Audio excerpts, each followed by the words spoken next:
모두 자리에서 일어나셔서 3월 13일 주일 예배 하나님 앞에 드리도록 하겠습니다. 다 같이 임예송 하겠습니다.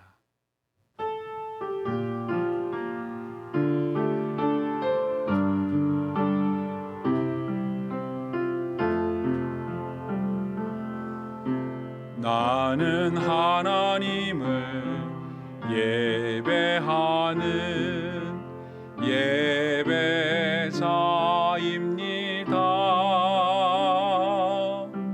내가 서 있는 곳 어디서나 하나님을 예배합니다. 내 영혼 거룩한 은혜를 향하여 내 마음 완전한 하나님 향하여 이곳에서 바로 이 시간 하나님을 예배합니다.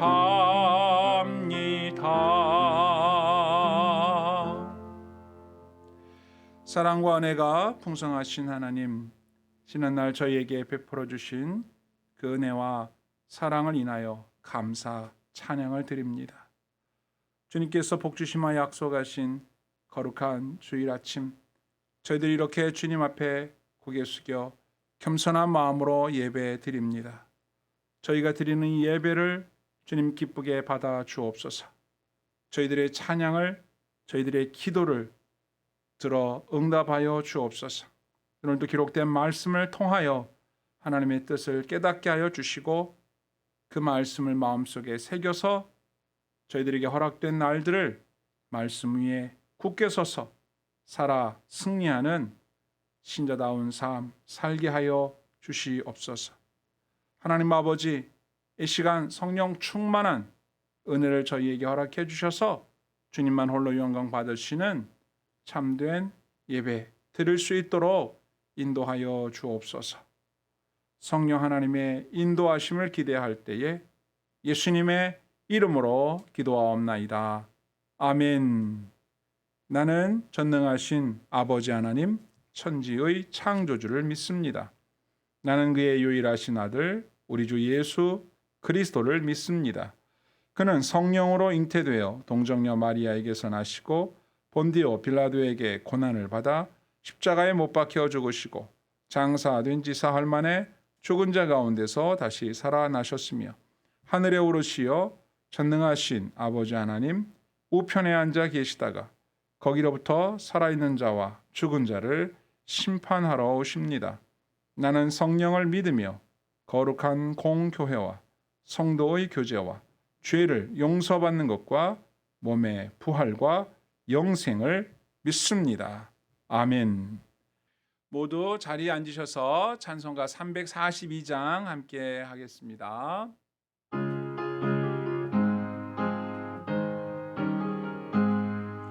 너 시험을 당해 죄 짓지 말고 너 용기를 다해 곧 물리치라. 너 시험을 이겨 새 힘을 얻고 주 예수를 믿어 늘 승리하라. 우리 구주의 힘과 그의 위로를 빌라. 주님 내 편에 서서 항상 도우시리. 내 친구를 삼가 잘 선택하고 너 언행을 삼가 늘 조심하라. 너 열심을 다해 늘 충성하고 온 정성을 다해 주 봉사하라. 우리 구주의 힘과 그의 위로를 빌라. 주님 내 편에 서서 항상 도우시리. 잘 이기는 자는 상 받으리니 너 낙심치 말고 늘 전진하라. 내 구세주 예수 힘 주시리니 주 예수를 믿어 늘 승리하라. 우리 구주의 힘과 그의 위로를 빌라. 주님 내 편에 서서 항상 도우시리. 아멘. 이제 다 함께 기도할 때 한성혜 성도님 기도인도 하겠습니다. 하늘에 계신 사랑하는 하나님 아버지, 이 시간 아버지께 예배드릴 수 있음에 감사드립니다. 코로나로 인하여 저희가 예배당에 모여 예배드릴 순 없지만 각 가정에서 아버지를 위한 오로지 아버지 홀로 영광 받으실 수 있는 찬양과 기도와 경배를 올려드리오니 저희의 예배를 기쁘게 받아주시옵소서. 아버지, 지난 한 주를 돌아봅니다. 저희는 지난 한 주 아버지의 사랑과 은혜 속에서 감사하는 시간들을 보냈지만 사탄의 끊임없는 시험에도 욥처럼 오직 아버지에 대한 믿음으로 살았는지, 아버지가 보시기에 기뻐하실 만한 일을 하며 보냈는지 돌아봅니다. 아버지를 기쁘시게 하는 믿음보다 성령 하나님을 근심시켜드리는 부족한 모습뿐은 아니었는지 돌아봅니다. 아버지, 저희를 받아주시고 용서하여 주시옵소서. 사랑하는 아버지, 저희들의 삶은 아버지 주관하심 아래 있습니다. 어떤 고난이 와도 인내하고 이겨낼 수 있도록 도와주세요. 지금 우크라이나와 러시아에서는 전쟁 중에 있습니다. 그들의 이기심과 욕심으로 많은 사람들이 다치고 죽고 있습니다. 그들을 불쌍히 여겨주시고 전쟁을 멈추게 도와주세요. 아버지가 고난을 허락하셔도 시험에 빠지지 않고 오로지 믿음으로 아버지를 붙잡을 수 있게 도와주세요. 예배가 끝나는 시간까지 성령 하나님 저희와 함께 하시어 저희들 마음을 어루만져 주시고 성령 충만하게 해주세요. 목사님 말씀을 통해 아버지가 저희들에게 주시는 말씀 작은 거 하나라도 놓치지 않고 가슴 속에 새기고 한 주를 살아갈 수 있도록 해주세요. 저희 바다교회와 성도들이 진실된 마음과 믿음으로 성장하게 도와주세요. 예수님의 이름으로 기도드립니다. 아멘.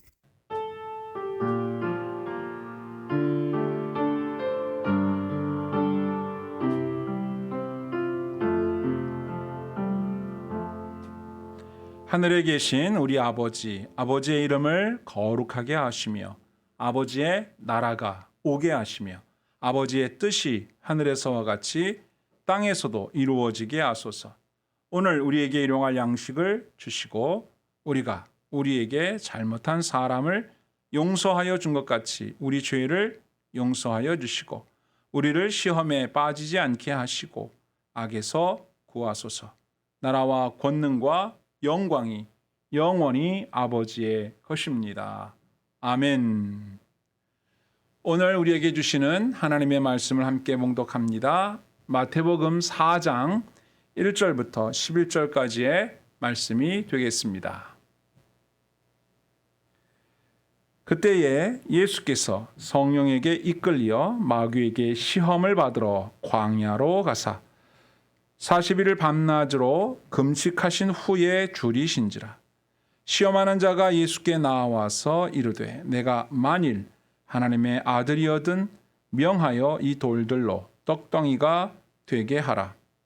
예수께서 대답하여 이르시되 기록되었으되 사람이 떡으로만 살 것이 아니요 하나님의 입으로부터 나오는 모든 말씀으로 살 것이라 하였느니라 하시니 이에 마귀가 예수를 거룩한 성으로 데려다가 성전 꼭대기에 세우고 이르되 내가 만일 하나님의 아들이거든 뛰어내리라. 기록되었으되 그가 너를 위하여 그의 사자들을 명하시리니 그들이 손으로 너를 받들어 발이 돌에 부딪히지 않게 하리로다 하였느니라. 예수께서 이르시되 또 기록되었으되 주 너의 하나님을 시험하지 말라 하였느니라 하시니 마귀가 또 그를 데리고 지극히 높은 산으로 가서 천하만국과 그 영광을 보며 이르되 만일 내게 엎드려 경배하면 이 모든 것을 내게 주리라. 이에 예수께서 말씀하시되 사탄아 물러가라. 기록되었으되 주 너의 하나님께 경배하고 다만 그를 섬기라 하였느니라. 이에 마귀는 예수를 떠나고 천사들이 나와서 수종드니라. 아멘. 오늘 본문 1절 말씀을 보면 그때 예수께서 성령에게 이끌려 마귀에게 시험을 받으러 광야로 가셨다 이렇게 기록되어 있습니다. 예수님도 마귀에게 시험을 받으실까? 예, 그렇습니다.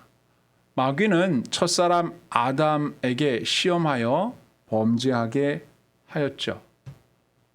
아담과 하와는 마귀에게 유혹을 받아 범죄하여 무너졌습니다.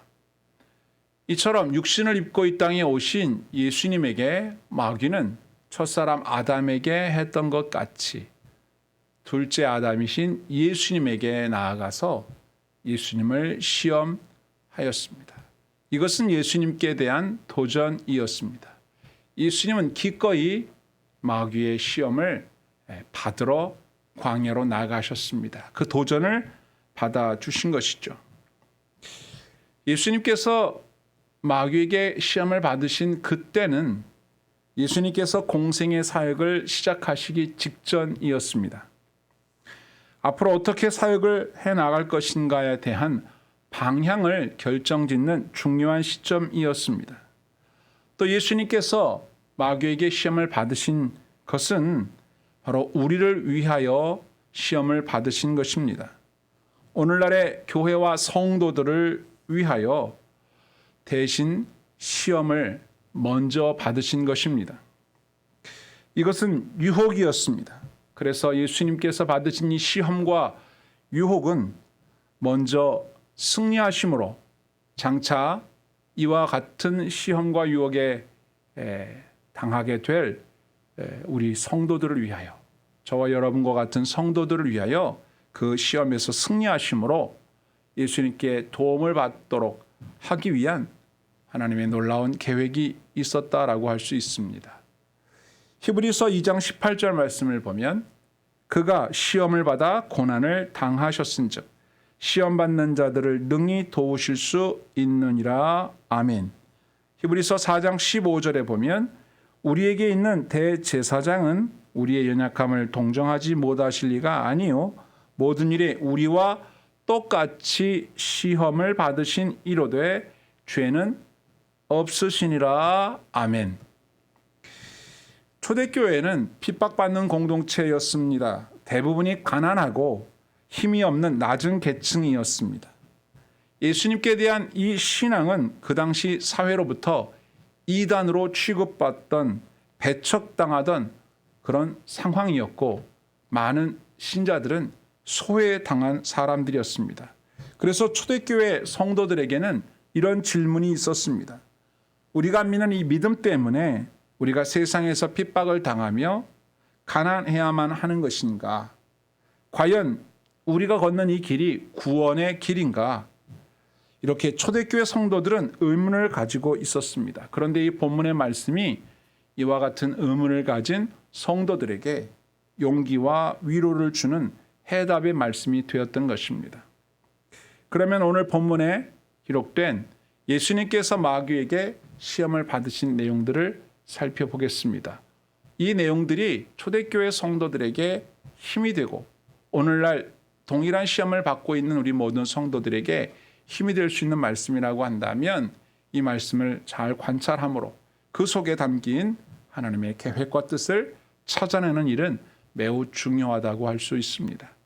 자, 그러면 먼저 본문에 나타난 세 가지 시험을 살펴보겠습니다. 첫 번째, 내가 만일 하나님의 아들이거든 돌을 명하여 떡이 되게 하라 라는 시험이었습니다. 본문 말씀 2절, 3절 말씀을 보면 40일을 밤낮으로 금식하신 후에 줄이신지라 시험하는 자가 예수께 나와서 이르되 내가 만일 하나님의 아들이거든 명하여 이 돌들로 떡덩이가 되게 하라. 아멘.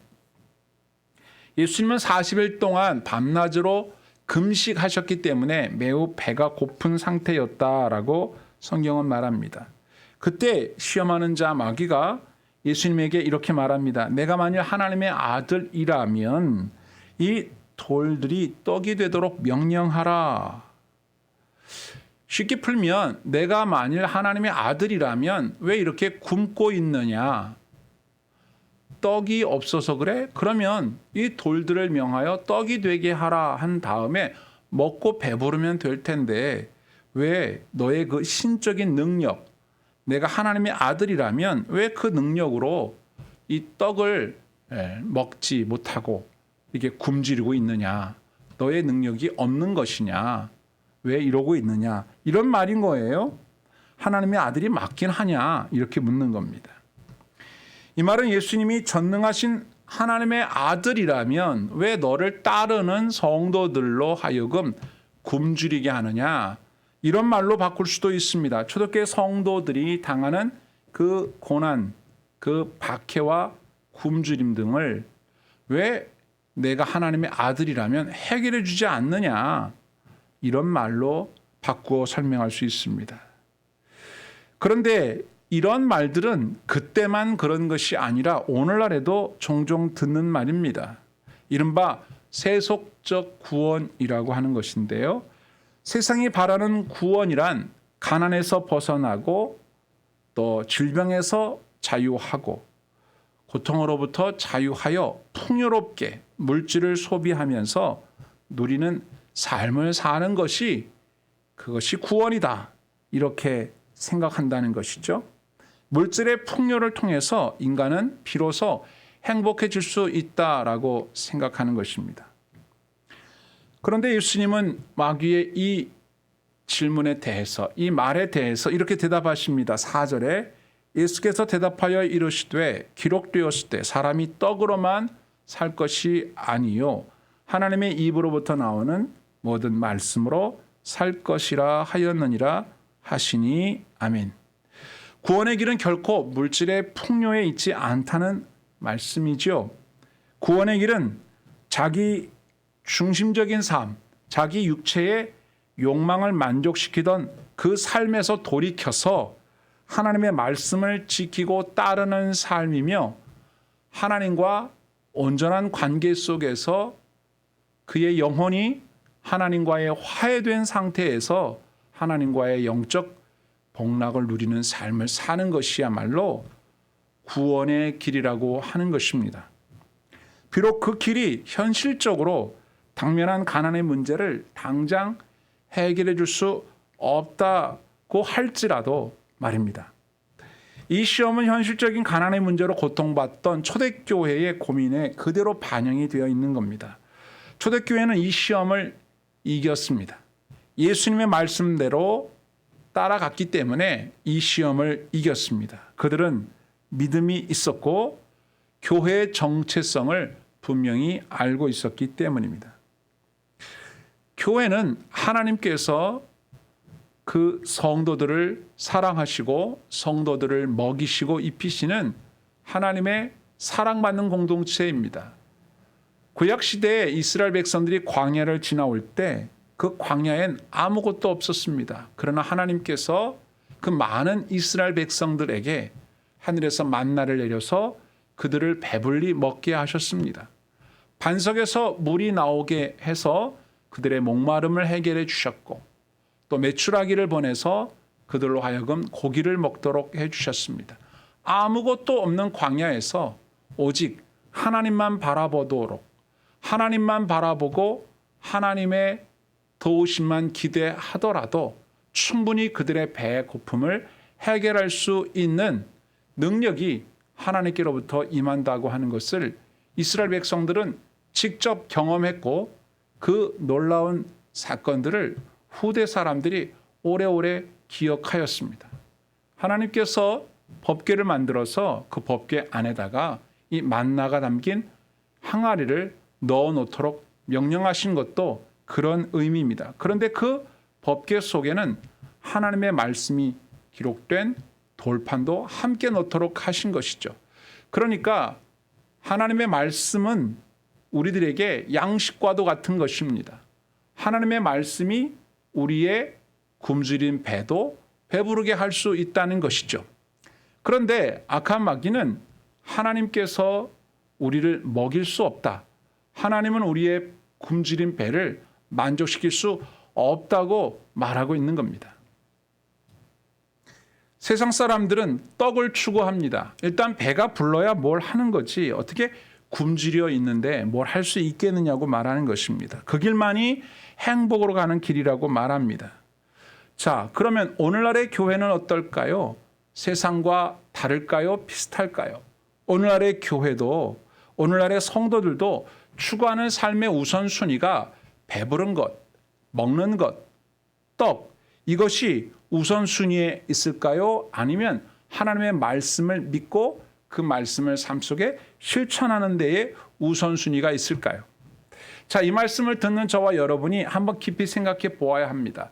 내가 지금 마귀의 시험을 당하고 있는 중인지, 마귀의 유혹을 받아서 내 마음의 태도와 생각이 마귀가 바라는 방향으로 흘러가고 있는지, 아니면 예수님께서 말씀하신 대로 흘러가고 있는지 구별할 수 있는 방법이 있습니다. 그것은 바로 내 마음속에 가장 우선되어지는 우선순위가 무엇인지를 스스로 물어보면 됩니다.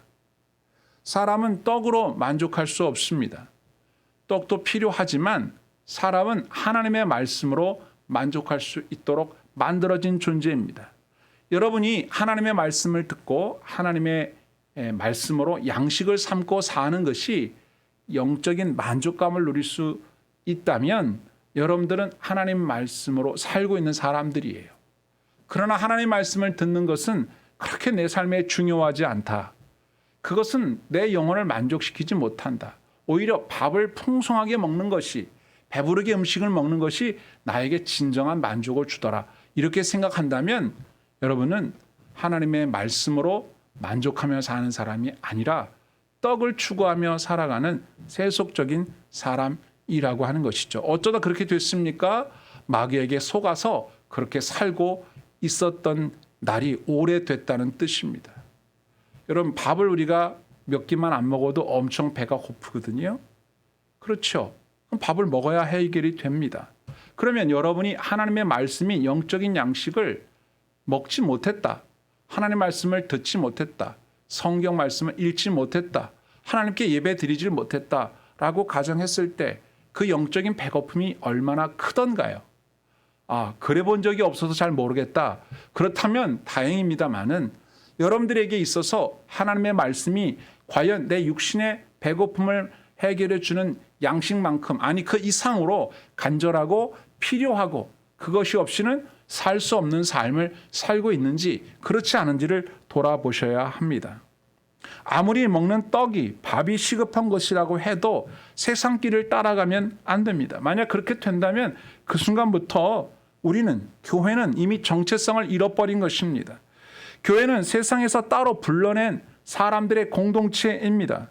그래서 교회는 이름을 붙인다면 곧 죽어도 하나님 말씀을 따라가는 것을 우선순위로 여기는 삶을 사는 사람들이다. 이렇게 말할 수 있는 거예요. 요즘에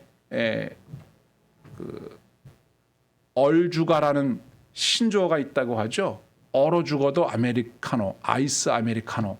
여러분 이 말을 모르면 아재랍니다. 이 말을 알면 요즘 사람들이라고 그래요. 얼죽아? 곧 죽어도 있다고 그래요. 곧 죽어도 아이스 아메리카노.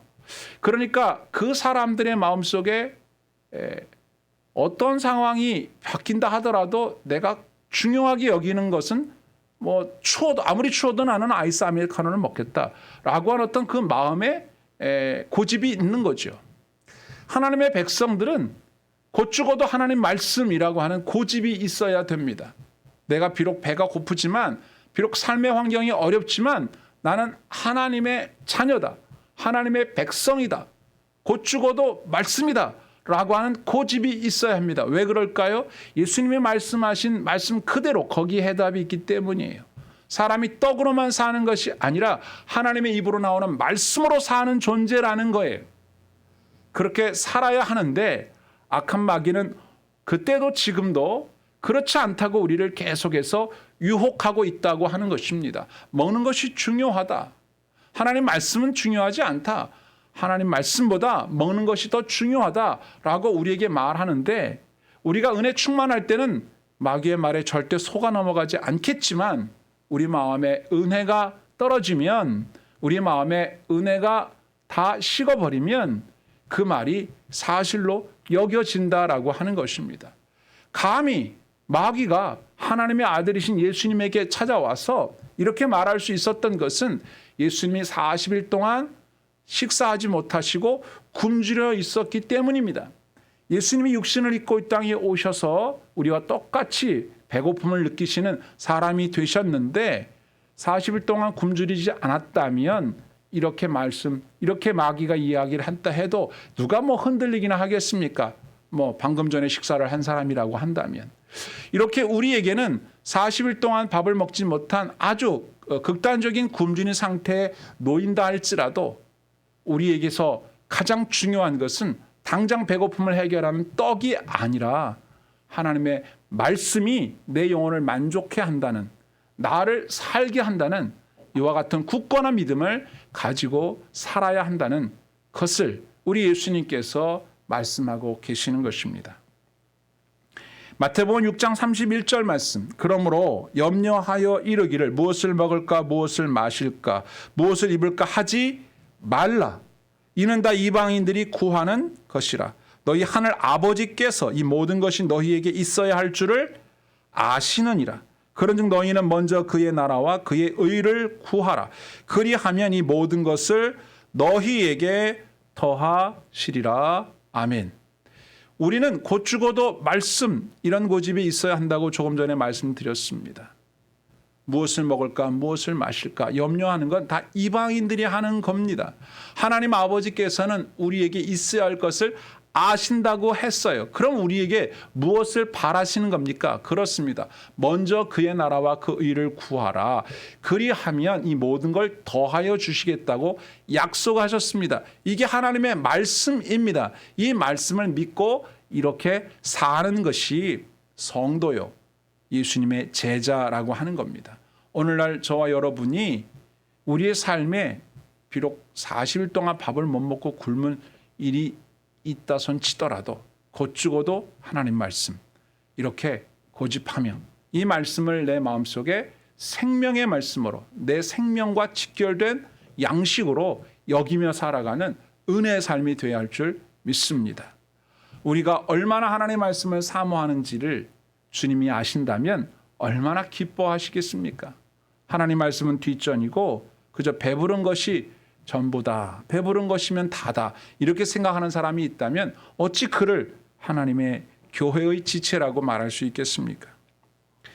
교회 밖에서 교회를 바라보는 시선을 우리가 이렇게 간접적으로 살피면 정말 안타깝고 실망스럽기 그지없습니다.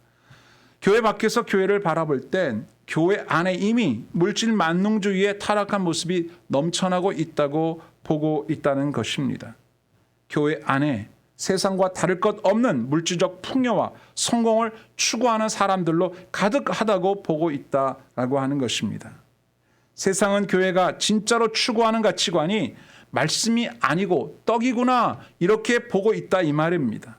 물질이 우상화 되어가고 있는 세상에서 교회의 정체성과 본질에 대한 성도들의 각성과 성찰이 절실하다고 볼 수 있습니다. 그러므로 교회는 사람은 떡으로만 사는 것이 아니라 하나님의 말씀으로 사는 것임을 삶으로 실천적으로 보여주어야 할 책임이 있다라고 하는 것입니다. 저와 여러분도 예수님이 당했던 이 첫 번째 시험과 같은 시험을 이미 당했을 수도 있고 지금 당하고 있을 수도 있고 앞으로 당할 수도 있습니다. 그때에 기억합시다. 사람이 떡으로 사는 것이 아니라 떡으로만 사는 것이 아니라 하나님의 말씀으로 사는 것이다. 곧 죽어도 말씀이다. 이런 분명한 말씀에 대한 확신을 가지고 살아갈 때 주님께서 우리의 삶의 필요를 충분히 공급해 주시는 은혜도 더불어 경험함으로 말씀으로 승리하는 은혜의 삶을 살게 될 줄 믿으시기 바랍니다. 두 번째는 마귀가 예수님을 거룩한 성으로 데려다가 성전 꼭대기에 세우고 이렇게 말합니다. 6절 말씀에 보면 내가 만일 하나님의 아들이거든 뛰어내리라 기록되었으되 그가 너를 위하여 그의 사자들을 명하시리니 그들이 손으로 너를 받들어 발이 돌에 부딪히지 않게 하리로다 하였느니라. 아멘. 내가 만일 하나님의 아들이라면 하나님 믿고 뛰어내려 봐라. 하나님이 천사를 시켜서 너를 보호해 주지 않겠냐. 성경이 보니까 사자들을 명하여 보호하신다 그렇게 돼 있더만 그렇게 한번 해보든가. 만약에 보호해 주지 않는다면 하나님의 말씀은 믿을 수 없는 말씀이겠지. 이런 식으로 예수님에게 시험을 하였다 그 말입니다. 하나님의 보호하심과 돌보심에 대하여 의심하도록 하는 시험이죠. 마귀는 교회, 그 성도들의 현실적인 고난의 문제에 대해서 하나님의 관심과 보호를 의심하도록 유도하고 있습니다. 하나님은 과연 우리를 도우시는가? 핍박받는 초대교회 성도들이 생각할 때 과연 하나님은 살아계시는가? 왜 우리를 보호하지 않는가? 왜 저렇게 순교당하는 사람들을 그냥 지켜만 보시는가?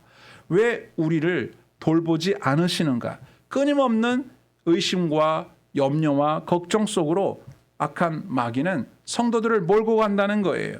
왜 우리가 예수님 믿는데 핍박을 받아야 하나?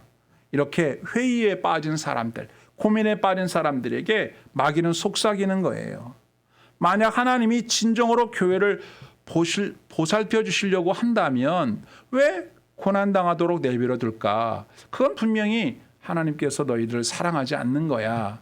내지는 이런 고난과 박해는 아무 의미가 없어. 이렇게 성도들로 하여금 낙심하도록, 그래서 하나님을 신뢰하지 못하도록 하기 위해서 이렇게 시험을 한다 그 말입니다. 그러니까 예수님을 높은 곳에 데리고 올라가서 한번 뛰어내려 봐라. 네가 하나님 아들이라며 그럼 지켜줄 거 아니야. 만약에 지켜주면 하나님 아들이 맞고 안 지켜주면 하나님 아들 아닌가 보지. 아니면 하나님 말씀이 사실이 아닌가 보지. 이렇게 하나님의 말씀에 대한 의구심을 갖게 하여서 뛰어내리자니 그렇고 안 뛰어내리자니 그렇고 뛰어내리면 정말 하나님 보호해 주실까 이런 생각이 들고 또 안 뛰어내리자니 뭐 못 믿으니까 안 뛰는 거 아니야 또 이렇게 생각할 것이고 그러니까 이 마귀가 참 아주 고약하게 이렇게 시험을 하는 겁니다. 그런데 예수님께서 뭐라고 대답하십니까? 7절에 보니까 예수께서 이르시되 또 기록되었을 때 주 너의 하나님을 시험하지 말라 하였느니라. 아멘. 하나님을 시험하지 마라. 이 말은 다르게 풀어 설명하면 하나님 의심하지 마라. 나는 하나님 의심하지 않아. 네가 그렇게 말한다고 해서 네 말 듣고 뛰어내리거나 하나님을 의심하지 않아. 하나님을 신뢰해야 되는 거야. 하나님을 의심하면 안 되는 거야. 이렇게 대답하셨다 그 말입니다. 현실적인 고난들, 우리가 매일 만나는 고난들에 대해서 마치 하나님은 아무 응답이 없으신 것 같아요. 침묵하시는 것 같아요. 하나님은 얼마든지 우리를 도우실 수 있을 텐데 왜 하나님은 우리를 돕지 않으실까? 이런 의심이 들어올 수 있단 말입니다. 이게 마귀의 유혹이에요. 시험이에요. 그때마다 우리는 뭐라고 대답해야 할까요? 나는 하나님을 신뢰합니다. 나는 하나님을 믿어요. 나는 하나님을 시험하지 않겠습니다. 끝내 하나님을 신뢰하며 인내하겠습니다. 이렇게 대답해야 한다는 것입니다. 그리고 그 고난을 참고 견디는 것이죠. 하나님 우리의 인생길에 아무런 어려움을 만나지 않도록 모든 고난을 없애주시고 꽃길만 걷도록 해주시는 분이 아닙니다.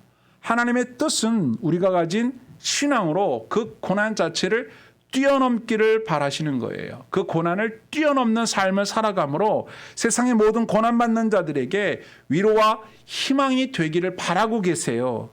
그 하나님의 기쁜 뜻을 깨닫고 그렇게 살아가는 것을 결단하는 것이 올바른 신앙입니다. 저와 여러분이 현재 당하는 고난이 매우 힘들어서 하나님 과연 나를 돕고 계시는 건지, 마침내 이 문제를 해결해 주실 건지, 하나님은 살아계신지 하는 의구심이 든다면 바로 마귀가 여러분을 시험하고 있는 것이다, 이렇게 보시면 됩니다. 여러분, 주님이 하신 말씀 그대로 주 너의 하나님을 시험하지 말라, 하나님을 의심하지 마십시오, 하나님을 신뢰하십시오. 하나님은 저와 여러분들을 지금도 돌보고 계시고 이 고난을 이기길 바라고 계시고 더 인내하고 승리하기를 바라고 계십니다. 하나님이 우리를 도와주실 것입니다. 신뢰하고 믿고 의지함으로 마침내 승리하는 저와 여러분 될 수 있기를 주의 이름으로 축원합니다. 아멘. 자, 세 번째 시험인데요. 세 번째 마귀는 예수님을 데리고 지극히 높은 산으로 올라가서 천하만국과 그 영광을 보여줍니다. 그리고 9절에서 이렇게 말하죠. 만일 내게 엎드려 경배하면 이 모든 것을 내게 주마, 이렇게 얘기합니다. 그러니까 마귀는 천하만국과 그 영광을 보여주며 마치 그게 자기 소유인 것처럼 거짓말을 하는 거죠. 예수님에게. 예수님이 그걸 다 아실 텐데 이런 거짓말을 해요. 이게 다 내 건데 내가 너한테 줄 수 있어. 나한테 엎드려 경배해봐. 내가 이걸 너한테 다 줄게. 자, 천하만국은 마귀의 것입니까? 아니죠. 하나님의 것입니다.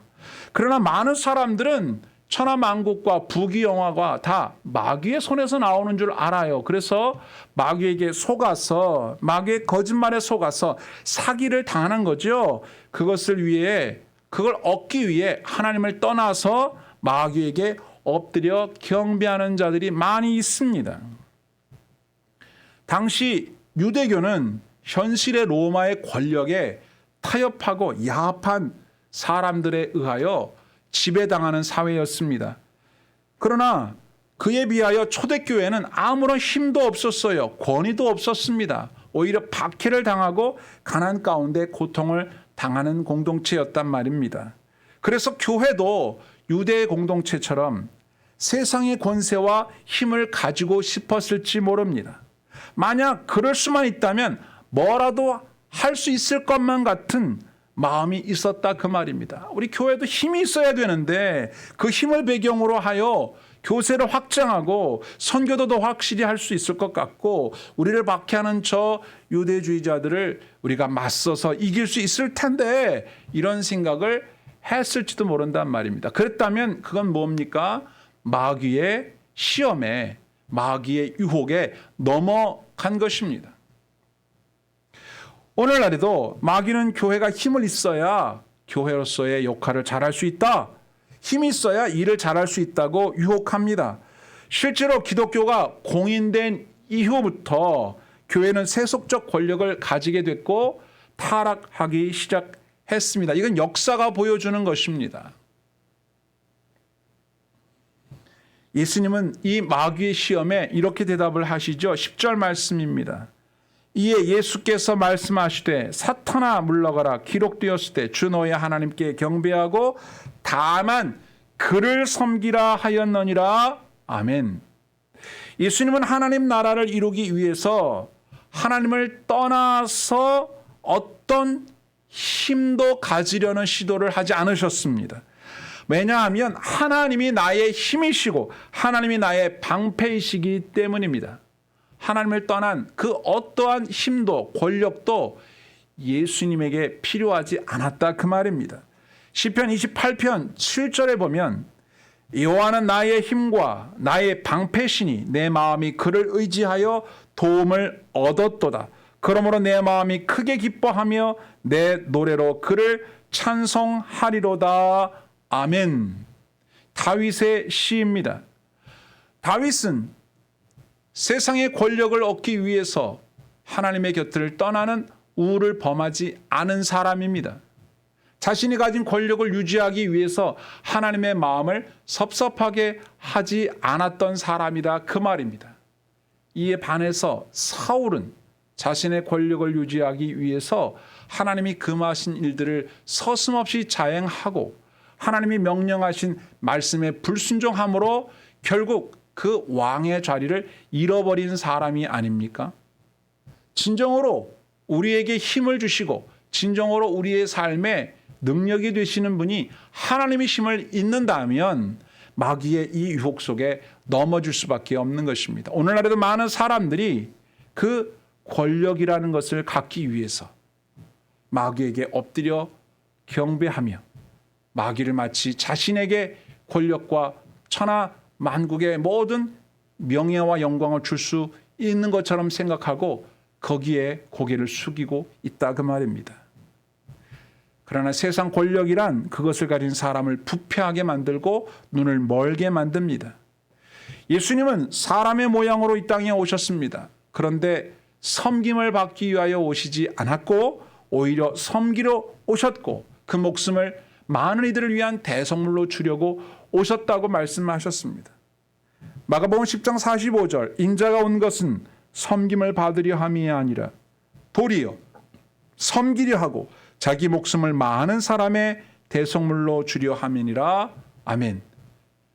예수님은 이렇게 자신이 이 땅에 오셔서 섬기기 위하여 목숨을 주기 위하여 열심히 앞으로 달려가고 계셨는데 오히려 예수님을 따르던 제자들은 내가 예수님과 함께 예루살렘에서 오른편에 앉을까 왼편에 앉을까 어떤 권세를 누릴까 어떻게 호령하며 예수님을 앞세워서 내가 높은 자리에 올라가서 권력을 휘둘러 볼까 이런 생각에 빠져 있었다라고 하는 것입니다.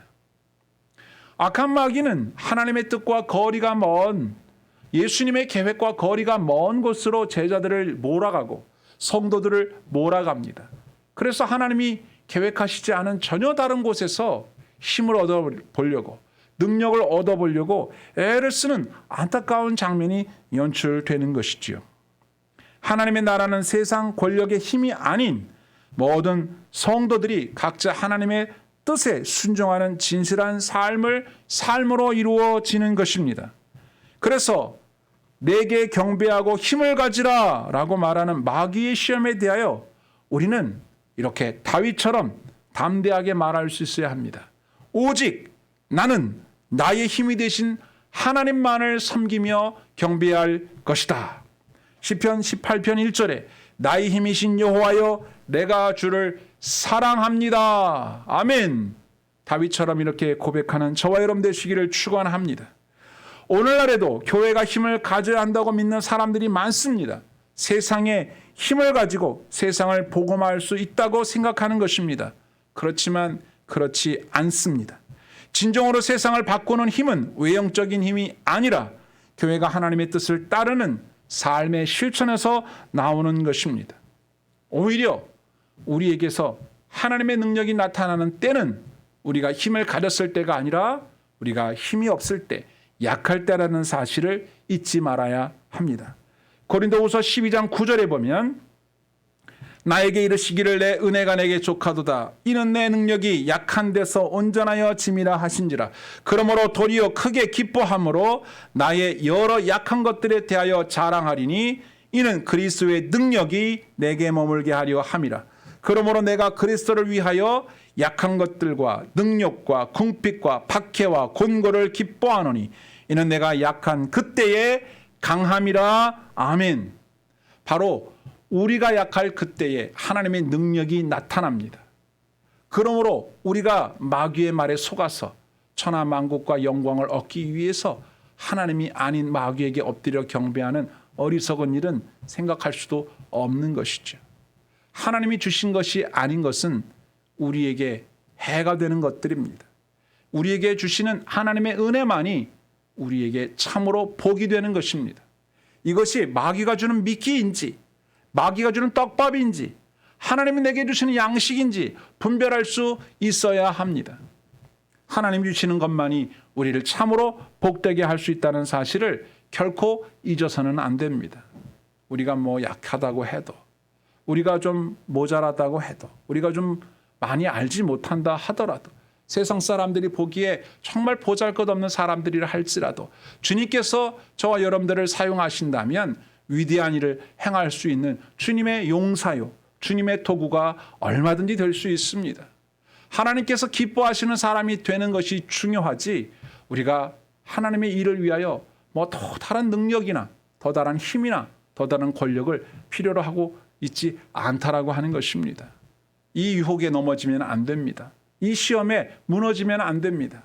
정말로 우리의 삶에 일어난 일들, 이것은 하나님이 하신 일입니다. 나는 아무것도 아닙니다.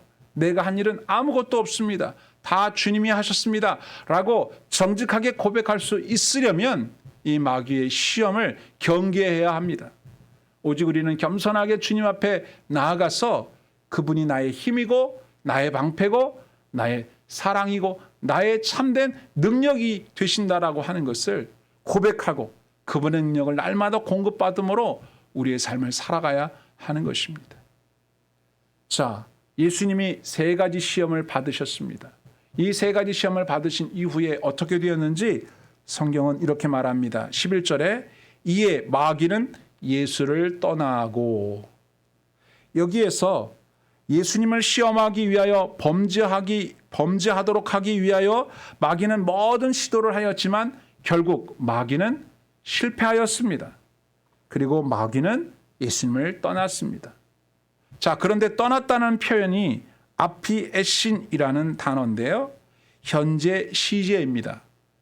그러므로 적당한 시기까지 잠시 떠났다는 것을 의미합니다. 그래서 누가복음은 이 기사를 기록하면서 4장 13절에서 얼마 동안 떠났다 이런 표현을 사용했습니다. 그러니까 마귀가 예수님을 떠난 것은 일단 내가 물러간다, 내가 지금은 실패했다, 그러나 아주 떠나는 것이 아니다, 사라지는 것이 아니다, 언제든 다시 온다 라고 떠났다는 의미입니다. 그러므로 경계를 늦추어서는 안 됩니다. 예수님에게 했던 그 시험은 오늘날에도 반복되고 있고 다양한 모습으로 변화되어서 교회와 성도들을 계속해서 이렇게 공격하고 있다는 사실을 잊지 마시고 경계를 늦춰서는 안 된다는 사실이죠. 또 하나, 예수님께서 시험에서 승리하신 후에 어떤 일이 있었나요? 11절 하반절에 보면 천사들의 수종을 받았다 이렇게 되어 있습니다. 본문에 보시면 천사들이 나와서 수종 드니라 이렇게 되어 있습니다. 여기서 수종 들었다는 말이 재미있는 표현입니다. 디에코눈이라는 단어인데 수종 들다, 이 말은 음식을 대접한다 이런 뜻입니다. 이 또한 시제가 미완료 시제입니다. 그러니까 예수님에게 음식을 대접하는 등등의 서비스를 계속했다 이런 말입니다. 예수님께서 광야에서 40일 동안 굶주리셨는데, 금식하셔서 배가 고프셨는데 천사들이 나타나서 예수님에게, 시험에서 승리하신 예수님에게 드실 것을 제공했다 이런 말이죠. 제가 아까도 말씀을 인용했죠. 먼저 그 나라와 그 의를 구하면 이 모든 것을 너희에게 더하시리라. 주님께서는 우리가 배고픈 것을 보시고 우리가 굶주려 있는 것을 보시고 안타까워하시는 분이에요. 그러나 주님의 때가 되면 하늘에서 만나가 내려옵니다. 반석에서 물이 쏟아집니다. 하늘에서 메추라기가 떨어집니다. 정말 상상도 못했던 곳에서 하나님께서 보내주시는 양식으로 배부를 수 있다라고 하는 것입니다. 우리가 이미 아는 것처럼 3년 동안 비가 오지 않고 그래서 정말 먹을 것이 없어서 굶어 죽을 줄 알고 있었는데 하나님께서 선지자를 그 과부에게 보내서 내가 가지고 있는 그 밀가루로 나한테 떡 좀 만들어 줘라. 이거 먹고 죽으려고 하는데 이걸 달라고요? 그래도 줘라. 하나님께서 너에게 복을 주실 것이다. 그 사람은 선지자에게 그걸 가지고 떡을 만들어 대접을 하죠. 그 떡을 먹고 난 뒤에 어떤 일이 일어났습니까? 그 사람의 밀가루통에 밀가루가 떨어지지 않고 기름병에 기름이 떨어지지 않도록 하나님이 만배로 축복해 주는 사건을 우리가 이미 구약 성경에서 읽어서 알고 있지 않습니까? 하나님께서 낙심하고 지쳐있는 엘리야를 로뎀나무 아래로 데려가셔서 거기서 편히 쉬게 하시면서 까마귀를 통해서 천사들을 통해서 먹을 것을 날라다가 먹이시는 것을 우리는 성경에서 읽고 알고 있지 않습니까? 여러분, 우리가 지난주에도 말씀을 나눴던 것처럼 욥이라고 하는 사람이 당한 그 고난 가운데에 그가 극심한 고난 속에 있었지만 하나님이 마침내 그에게 곤경에서 돌이키시고 갑절의 축복을 해 주셨다고 우리는 성경을 읽어서 알고 있지 않습니까? 잃었던 자녀들을 다시 10자녀를 또 낳았고 그 자녀들이 얼마나 아름답고 참으로 잘생겼는지 그 당시에 그보다 잘생기고 예쁜 자녀들이 없었다 그랬고, 요백에 주신 생명의 연수는 정말 살다가 더 이상 살 수 없을 만큼 풍성한 장수를 누리다가 또 생명이 다 했을 때 하나님께서 그에게 내린 축복을 생각한다면, 고난을 통과한 성도들, 고난을 인내하며 참아낸 성도들에게 이와 같은 하나님의 큰 은혜와 보상이 따른다는 것을 우리는 성경을 통하여 알고 있지 않습니까? 우리가 이 땅에 사는 날을 다 산 다음에 우리에게는 하나님의 영원한 나라, 천국이 우리에게 약속되어 있습니다. 이 땅에서 아무리 괴롭게 힘들게 살았다 할지라도 그 사람에게 약속된 하나님의 나라를 우리가 생각한다면 이 땅의 고생, 고난쯤은 아무것도 아니라고 하는 것이죠. 주님께서 저와 여러분들에게 기대하시는 바가 있습니다. 그것은 바로 악한 마귀의 시험이 우리에게 다가올 때에 두려워하거나 놀라거나 슬퍼하지 말고, 오히려 그 시험을 우리를 더 성장시키고 우리를 더 강하게 만드는 연단의 과정으로 알고, 우리를 성장하게 하는 훈련의 과정으로 알아서 그 시험을 능히 이겨내기를 바라고 계시는 것입니다. 마귀가 우리를 시험하는 목적이 무엇이겠습니까? 아주 단순합니다. 하나님을 믿지 않게 하는 거예요. 하나님을 신뢰하지 못하게 하는 겁니다. 하나님 나 믿을 수가 없어. 하나님 의심스러워. 이렇게 만드는 거예요. 하나님이 하신 말씀이 진짜일까? 아닐 거야.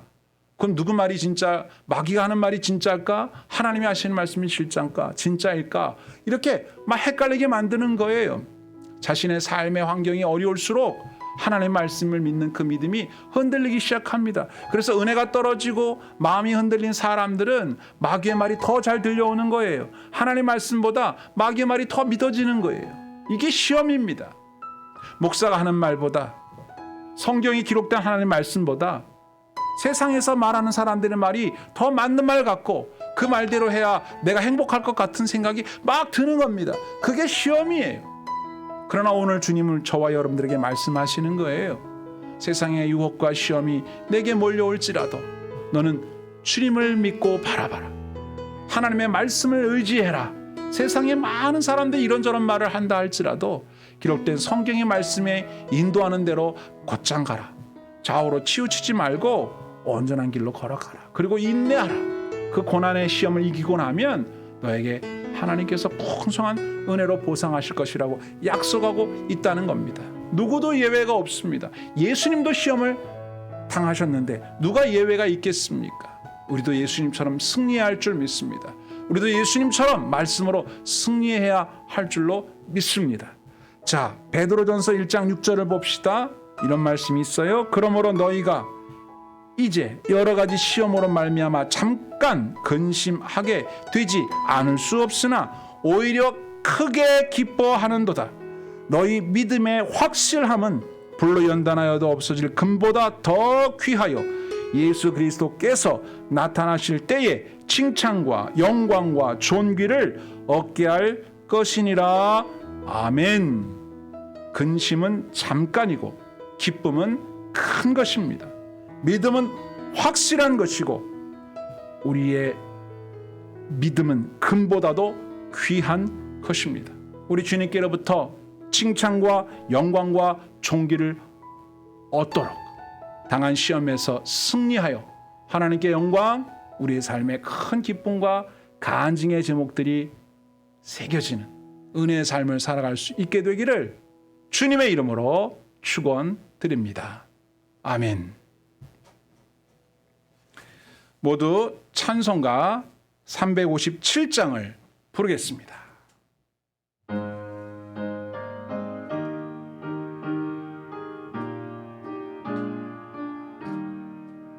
주 믿는 사람 일어나 다 힘을 합하여 이 세상 모든 마귀를 다 쳐서 멸하세. 저 앞에 오는 적군을 다 싸워 이겨라. 주 예수 믿는 힘으로 온 세상 이기네. 믿음이 이기네. 믿음이 이기네. 주 예수를 믿음이 온 세상 이기네. 온 인류 마귀 괴율로 큰 죄에 빠지니 진리로 띠를 띠고서 늘 기도 드리세. 참 믿고 의지하면서 겁없이 나갈 때 주 예수 믿는 힘으로 온 세상 이기네. 믿음이 이기네. 믿음이 이기네.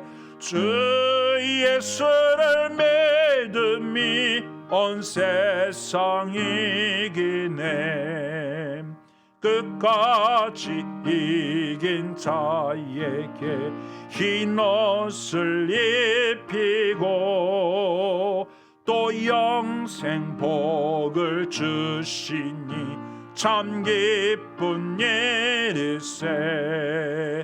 이 어두운 세상 지나서 저 천성 가도록 주 예수 믿는 힘으로 온 세상 이기네. 믿음이 이기네. 믿음이 이기네. 주 예수를 믿음이 온 세상 이기네. 우리 말씀을 생각하면서 함께 기도하는 시간을 갖도록 하겠습니다. 우리 주님께서 시험을 당하셨습니다. 승리하셨습니다. 이제 주님께서 저와 여러분들을 도와주십니다. 우리도 예수님처럼 승리할 수 있습니다. 그러기 위해서 우리는 예수님이 하셨던 말씀을 마음속에 잘 새겨 놓아야 됩니다. 사람이 떡으로만 살 것이 아니라 하나님 말씀으로 산다. 하나님을 시험하지 말아라. 신뢰해라. 그분이 너를 보호하신다. 다만 하나님을 경배하고 그분을 섬겨라. 그분께 세상 모든 것이 있습니다. 하나님 외에 다른 곳에서 찾으려고 하면 안 됩니다. 악한 마귀는 하나님과 우리 사이를 떨어뜨려 놓으려고 별의별 수를 다 내겠지만 마침내 저와 여러분들은 승리할 것입니다. 이 시간 함께 기도하기 원하는 것은 우리가 여러 가지 시험으로 말미암아 잠깐 고민하게 될 수는 있지만 우리는 오히려 크게 기뻐하면서 큰 믿음, 확실한 믿음으로 말미암아 우리는 이 시험을 이길 것입니다. 주님 도와주시옵소서. 그래서 마침내 칭찬과 영광과 존귀를 얻는 큰 믿음의 성도로 성장하기 원합니다. 이렇게 기도하는 저와 여러분 되길 바랍니다. 함께 기도합시다. 사랑과 은혜가 풍성하신 하나님, 오늘 말씀을 통하여 저희들이 시험을 담대하게 이길 수 있는 좋은 방법을 가르쳐 주신 것을 인하여 감사드립니다. 악한 마귀가 우리를 넘어뜨리고 하나님과의 관계를 멀어지게 만들고 하나님을 신뢰하는 마음을 의심하는 마음으로 바꾸어 놓으려고 여러 가지 함정을 파고 올무를 놓고 우리를 미혹하고 유혹하고 시험한다 할지라도 우리는 주 예수 그리스도를 따라서 말씀으로 승리하게 될 것을 믿습니다. 우리도 주님이 말씀하신 그 말씀 마음속에 깊이 새겨서 사람이 떡으로만 살 것이 아니라 하나님의 입으로 나오는 모든 말씀으로 산다는 이 말씀을 마음속에 명확히 새겨놓고 이 땅에 살아가는 동안에 곧 죽어도 말씀, 얼어 죽어도 말씀, 배고파서 굶주려도 하나님 말씀, 이 말씀이 우리를 마침내 배부르게 할 것이며 이 말씀이 우리를 마침내 강건하게 할 것을 믿습니다. 하늘에서 만나를 내려주시고 반석에서 물을 허락해 주시고 만나와 메추라기로 풍성한 양식을 삼게 하신 광야에서의 하나님의 놀라운 식탁을 기억합니다. 주께서 사랑하는 성도들과 저희들의 삶 속에 때를 따라 아름다운 것으로 채워주실 줄 믿습니다. 하나님을 신뢰하며 의심치 않고 하나님을 굳게 믿음으로 말미암아 하나님 우리를 보호하시고 지키시고 돌보시는 그 믿음 가운데 살아가기를 원합니다. 세상 흔들리고 사람들은 변하여도 세상 유혹과 핍박이 몰려온다 할지라도 우리는 오직 주님만을 섬기며 사랑하기 원합니다. 오히려 우리가 약할 때 강하게 하시는 주님의 권능을 믿습니다. 저희들은 부족하고 연약하지만 우리의 주 하나님께서 우리의 인생길을 인도하고 계시기 때문에 마침내 승리하게 될 줄로 믿습니다. 하나님의 교회가 세속화되어지고 물질 만능주의에 물들지 않기를 소원합니다. 하나님 말씀이 능력이며 하나님의 권능이 하나님의 교회를 온전하게 강하게 만들 수 있음을 믿습니다.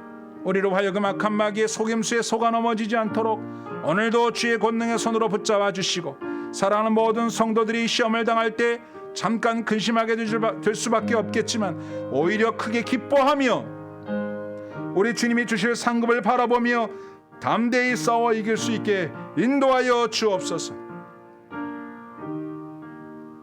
지금 이 시간에도 마귀와 싸워 승리하길 원하는 모든 성도들의 심령 속에 큰 믿음을 더하여 주셔서 장차 우리에게 다가올 모든 시험과 환난을 능히 싸워 이기는 승리하는 주님의 자녀들이 다 되게 역사하여 주시옵소서.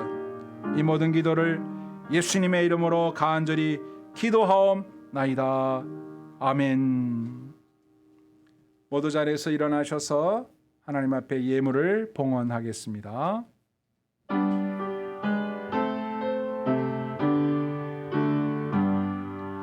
나의 보화 드리니 주여 받아 주셔서 하늘나라 위하여 주 뜻대로 쓰소서. 아멘.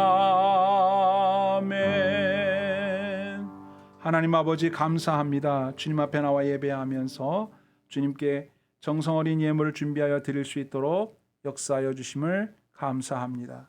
저에게 믿음을 주셔서 하나님이 우리에게 베푸신 많은 은혜들을 잊지 않고 감사한 마음을 담아 예물을 드리게 하셨사오니 우리 남은 때도 주님이 역사하셔서 주님과 함께 동행함으로 하나님의 인도하심 속에 풍성함을 누리며 살게 하여 주옵소서.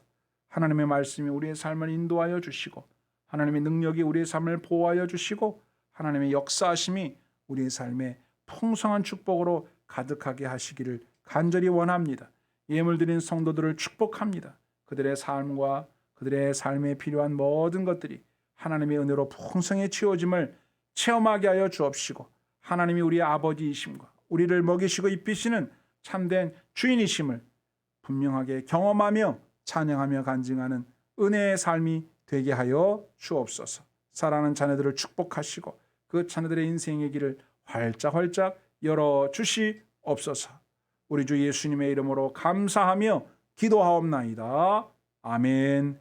주 예수 그리스도의 은혜와 하나님의 사랑과 성령의 감동하심이 하나님 말씀대로 승리하기 원하며 하나님 말씀대로 강건하기 원하며 하나님 말씀대로 멋진 인생을 살아서 주님께 영광 돌리기를 원하는 모든 성도들 머리머리 위에와 그의 사랑하는 자녀들 인생길을 위해 이제와 영원히 항상 함께 하옵시기를 간절히 축원하옵나이다. 아멘.